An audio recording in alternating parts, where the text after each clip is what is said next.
A lynch mob formed outside the jailhouse. Vigilantism was common at the time, so that's not what made this unique. They stormed the cell with its occupants fighting back. People regularly snuck weaponry into confinement for this very reason, so that's not what made this unique. The mob pushed through the gunfire and killed 2. Denizens celebrated the extrajudicial execution. That's what makes it a lynching, and certainly not unique to American history. But in perhaps the most American way, Illinoisans had lynched a homegrown prophet, Joseph Smith, cementing his martyrdom. It was an American crucifixion. He preached a new scripture and revelations for the young nation and died by it.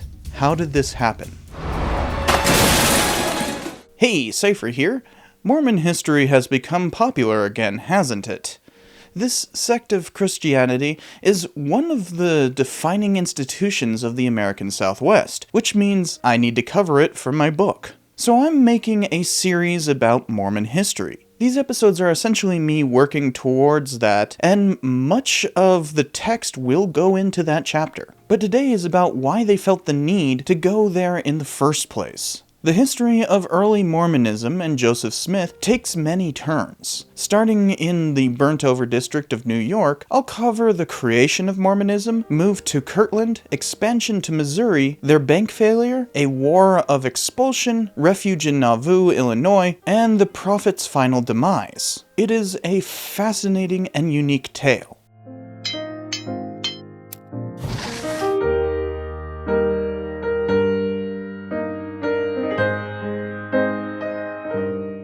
This episode is sponsored by viewers like you and Brooklyn Bedding. They've been making luxury mattresses for a quarter century, manufacturing them in Arizona, and they ship it factory direct for free within the United States. So now you get to see me idiotically opening this big package the wrong way.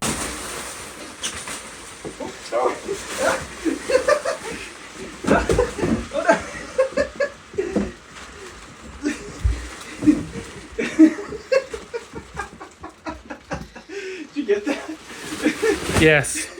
Definitely read the directions to avoid my mistake. Let's get this thing unboxed.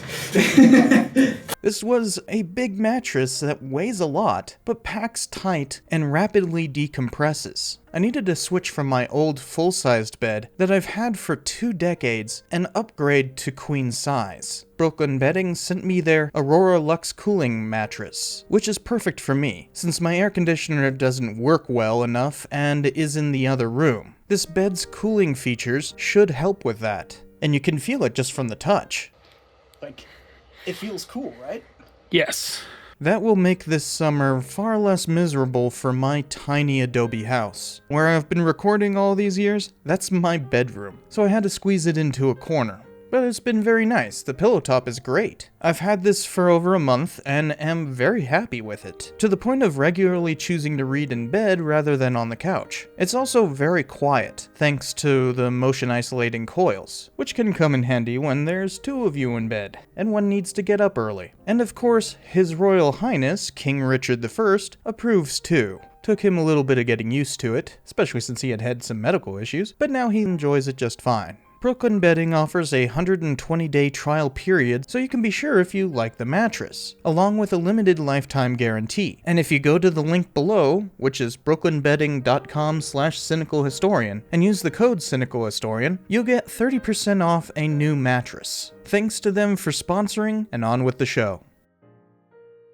The United States was founded on Enlightenment values, which emphasized a secular government formed through a social contract rather than religious piety, hence the Constitution and quick disestablishment of numerous state denominations. Many Americans felt that the new country had gone too far astray from their religion. Several revival movements began in the early 19th century, attempting to bring Christianity back to what they thought was its primitive origins, devoid of centuries' worth of corruption and secularization, an era known as the Second Great Awakening. A whole bunch of new movements came from this, including Mormonism. Joseph Smith grew up in an area where the fiery rhetoric and attempted utopias were so commonplace, people called Western New York the burnt-over district. The The Smith family moved to Palmyra from Vermont in 1816, taking advantage of the Erie Canal's construction, which facilitated not only trade, but the flow of preachers into the area. His mother, Lucy Smith, would take her kids along to revivals, and Joseph Smith Sr. took Jr. along to go treasure hunting.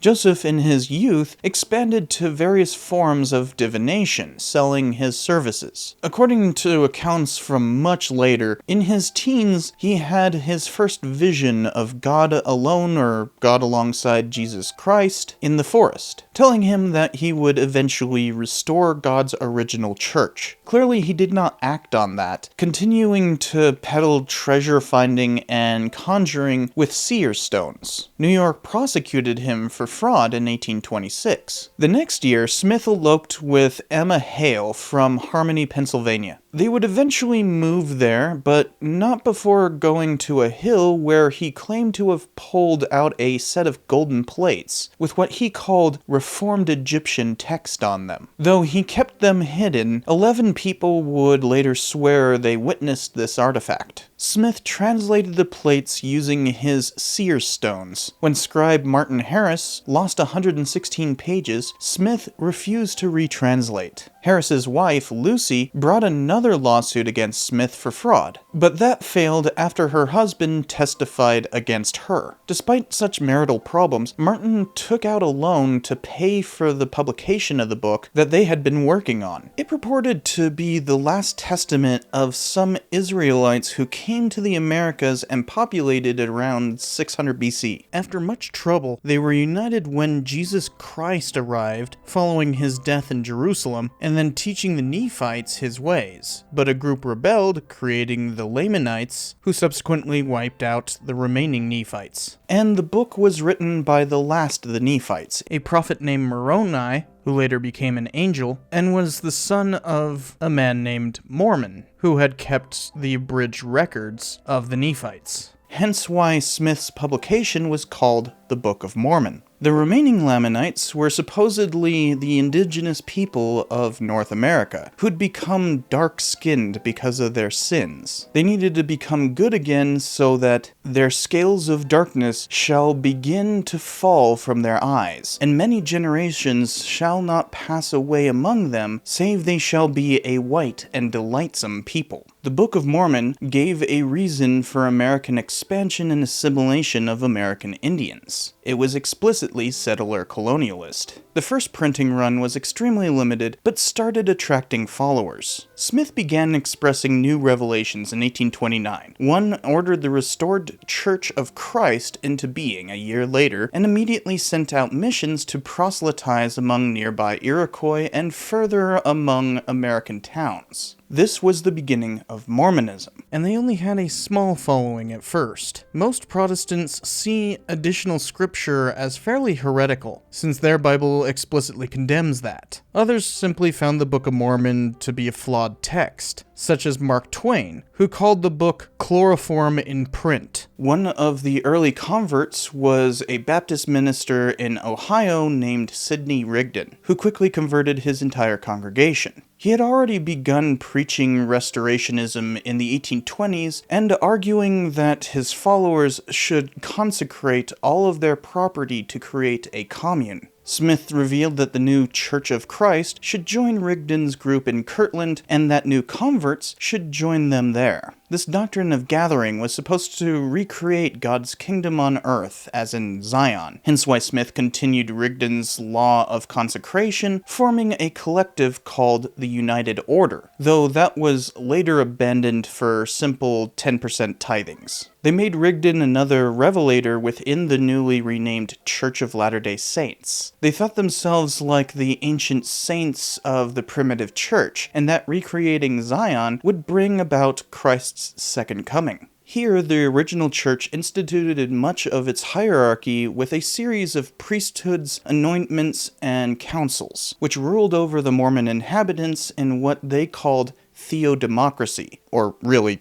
theocracy, which was supposed to prepare for Christ's second coming. They typically voted in blocks at the behest of Smith, which caused unending annoyance from anyone affected by such despotism, thanks to simply having Mormons as neighbors. Smith bought some ancient Egyptian papyri, claiming they were new books, along with 4 mummies. He had already begun to rewrite some of the New and Old Testaments. Soon, dissension formed, with the first abortive schism leading to their excommunication. This would happen over and over and over again. Smith looked westward for a new place to create Zion, a new Jerusalem, settling on Missouri for the place. Since Mormons saw themselves as restoring the ancient church, they called outsiders Gentiles, ostracizing old settlers who felt displaced by the gathering. Troubles over this and his various revelations increased the people leaving the church, many coming to oppose it, which is called apostasy. One October night in 1832, a group of apostates and Gentiles tore Rigdon and Smith from their homes. They roughed up their families, which would lead to Smith's adoptive baby's death, then tarred and feathered the 2 leaders, even pouring acid down their throats and threatening to castrate them. This accelerated the push to gather in Missouri. The next spring, Mormons started moving there in droves, buying up land to create Smith's version of a holy city. Much of the leadership remained in Kirtland. Nonetheless, independents had roughly 1,200 Mormons, or a third of the county, within months, causing many issues, especially since their politics didn't align with the majority there, especially over the issue of slavery, leading to the destruction of a Mormon press and the tarring and feathering of 2 other leaders. Vigilantes signed a secret Jackson County constitution that listed grievances and demanded Mormons leave. They violently expelled the Mormons in October of 1833. Hearing of these outrages, Smith created a militia to march down to independence from Kirtland, called Zion's Camp, with about 200 armed men. At first they moved covertly and disorganized, but joined together after a few hundred miles. After cholera struck Zion's Camp, Smith said God told them that they should wait for a little season for the redemption of Zion. For behold, I do not require at their hands to fight the battles of Zion. They returned to Kirtland and instead petitioned the federal president for recompense. Andrew Jackson didn't care. Despite the failed provocation of Zion's Camp, Missouri granted Caldwell County as a safe harbor for the refugee religion, and with the newly formed township of Far West to become the city of Zion. Before leaving for Zion's Camp, Mormons began building their first temple in Kirtland, which was to function like Solomon's temple of old, allowing for new endowment rituals. It wouldn't be completed until Far West was already founded, but new visions came to Smith and Rigdon during its construction, and many members claimed they were miraculous to behold. The church reorganized, especially with the quorum of 12 apostles, who would oversee the missionary efforts and take on more responsibility over time. Far West was successful and the Kirtland temple dedication went well. So well, in fact, that the church sought to form a bank, but detractors refused its charter, so they called it the Kirtland Safety Society Anti-Banking Company, as though skirting the law with the word anti would somehow make its notes legal. It was poorly managed and of course incurred numerous fines. Furthermore, the economy was already faltering with the Panic of 1837, which made the Kirtland Bank fail. With so many of the members' finances tied up in this bank, Smith faced an internal rebellion over his incompetence, especially because of the losses and indebtedness. After excommunicating many members and some managing to remove him, Smith fled to Far West, along with the remaining loyal leadership. He had to rename the church again to escape his debts, changing it to what it is today, the Church of Jesus Christ of Latter-day Saints. Yes, the name was technically by divine revelation, but it was patently obvious that it was trying to avoid paying for the bank failure. But finally, the prophet was in the proclaimed Zion, even declaring that the original entrance to the Garden of Eden had been nearby the whole time. This pleasant state of affairs would only last a year. Some Mormons moved to neighboring counties. Rigdon, ever the hothead, preached some extreme sermons, saying that apostates and Gentiles in their county should be trodden underfoot. He doubled down during Independence Day, saying that the mob that comes on us to disturb us, it shall be between us and them a war of extermination. For we will follow them till the last drop of their blood is spilled, or else they will have to exterminate us. For we will carry the seed of war to their own houses, and their own families, and one party or the other shall be utterly destroyed. A group of fanatics formed a secret society to avenge past wrongdoings called the Danites. Though they would never do much and disbanded before the next summer, their mere existence caused much consternation. As one historian said, not surprisingly, conflict soon erupted. Vigilantes in Daviess County tried to prevent Mormons from voting, resulting in a brawl. Another vigilance committee expelled Mormons from DeWitt in Carroll County. Enraged, Mormons raided and did their own burning and plundering. Dueling militias met at Crooked River, leading to a Mormon victory. In response to this, Governor Lilburn Boggs put out an executive order stating, "The Mormons must be treated as enemies, and must be exterminated or driven from the state, if necessary, for the public peace. Their outrages are beyond all description." Well, yes, Mormons had been doing some raiding and had won a battle. That was in response to their own oppression. Just 3 days later, a Gentile militia attacked a group of civilian Mormons, who retreated into Hahn's Mill. Militiamen shot into the log building, killing 17 and wounding more than a dozen. It was the worst American white-on-white massacre at the time. The state militia arrived in Far West a few days later, threatening to overwhelm the newly erected defenses and massacre everyone. Most surrendered, including the church's leadership. General Doniphan refused to follow the order to execute them, who all eventually escaped. The church found refuge in Illinois, getting an exclusive charter for their private city of Nauvoo in 1840. Smith was even made a general for his own legion. Missouri officials regularly attempted to extradite Mormons, but to no avail. Instead, Smith could finally consolidate power like he had back in Kirtland before the bank failure. Because of the exclusivity of this enclave, malcontents could take refuge from the law by insinuating themselves into LDS, just like Smith himself had to do, which rendered Nauvoo into a safe haven for counterfeiters and thieves, which of course quickly angered neighboring Gentiles. Missionaries went to England, where they would see significant success and inculcate migration to Nauvoo. Within a few years, the city rivaled Chicago in population. While there was secular authority, they were largely beholden to the Smith family. While there, Smith introduced his most radical doctrines, such as the corporeality of God, as in God having a physical body. Smith became a Freemason and thought that their rituals were a corrupted version of the original endowment, which he adapted to make his own new one. That's why so many Mormon rituals look kind of like Freemason rituals. While they were building a new temple, those rituals took place in a secret upstairs room of Smith's hotel, store, and saloon. At this point, Mormons were not trying to be dry or, avoid coffee and all that. That would come much later. Smith introduced a second anointment that ritually declared that a husband and wife would have their own planet to manage as a god. As in the afterlife, people would become gods unto themselves. With this familial focus, baptism for the dead also began, allowing descendants and relatives to receive the ordinances by proxy.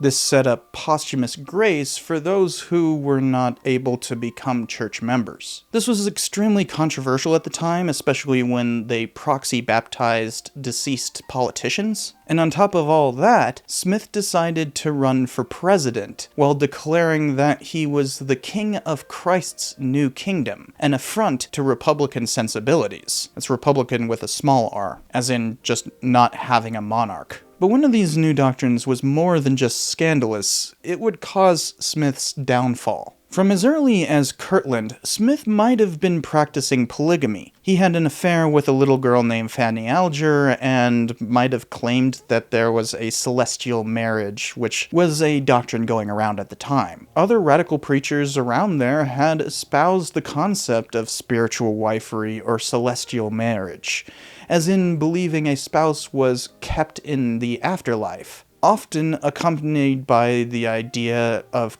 collecting more than one, as in plural marriages, polygamy. Smith may have justified the affair with this doctrine, which led to Oliver Crowdery, who had been the first one baptized by Smith and lead scribe for the Book of Mormon, to publicly denounce Smith, and the church of course excommunicated him to shut him up. A steady profusion of accusations followed the church throughout its entire existence. Smith took his first official plural wife in 1841, though only to her knowledge at first and not to her actual husband's permission. The doctrine of celestial marriage allowed Smith to justify his philandering. This was clearly against Illinois law, but he continued to collect wives until the secret became too difficult to keep. Nauvoo's mayor John Bennett took this as license and began his own affairs, leading to his excommunication. Further leaks happened among the leadership. Finally, Smith dictated a secret revelation in July of 1843 to his brother, Hiram, declaring the doctrine of polygamy. Despite officially refuting accusations of polygamy, the leadership began sealing plural wives.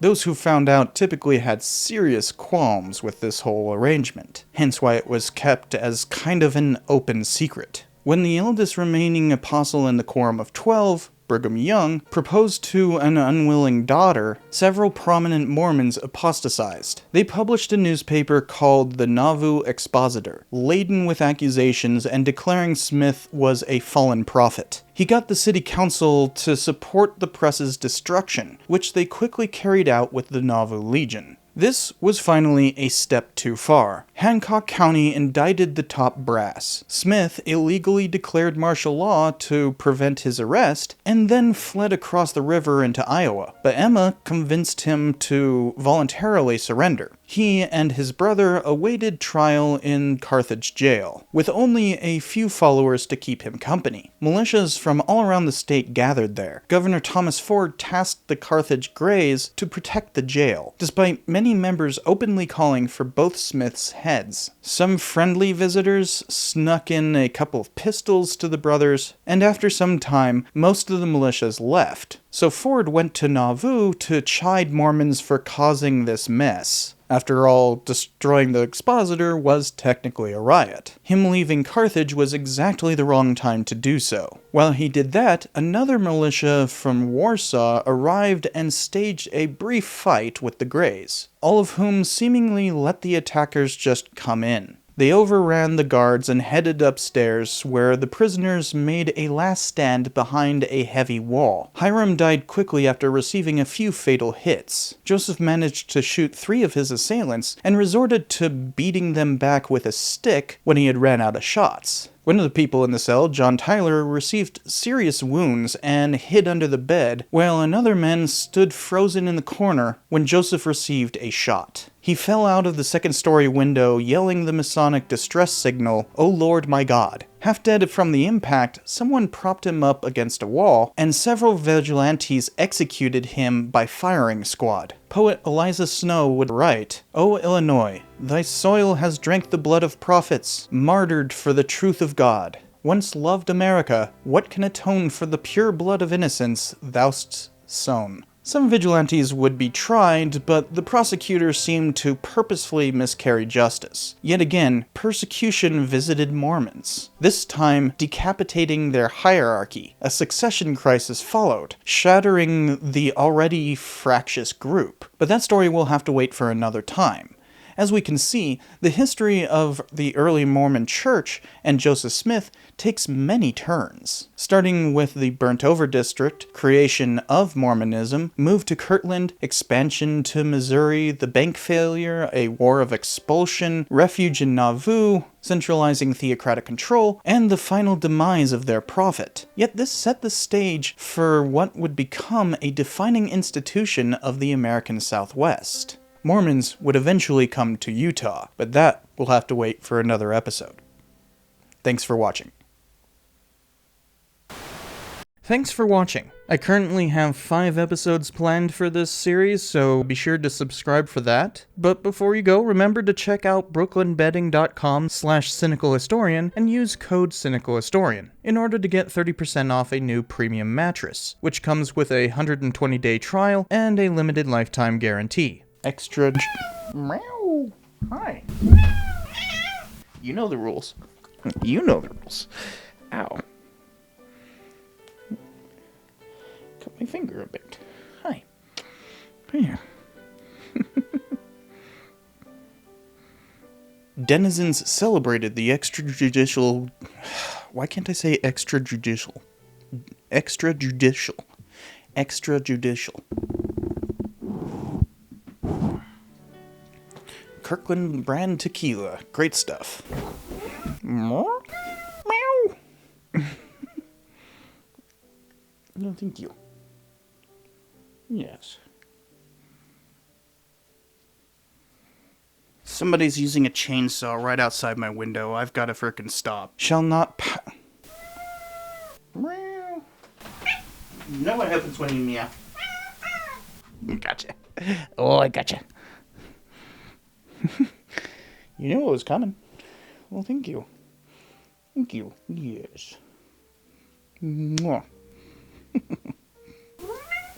What are you doing? What are you doing?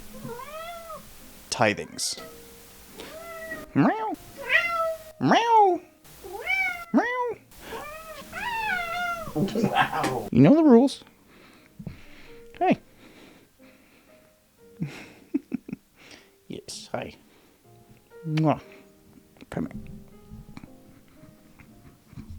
Now you're silent, huh?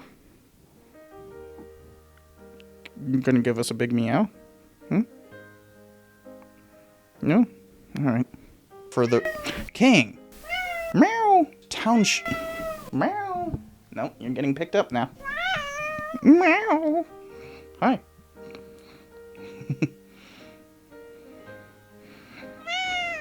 Meow. Now what?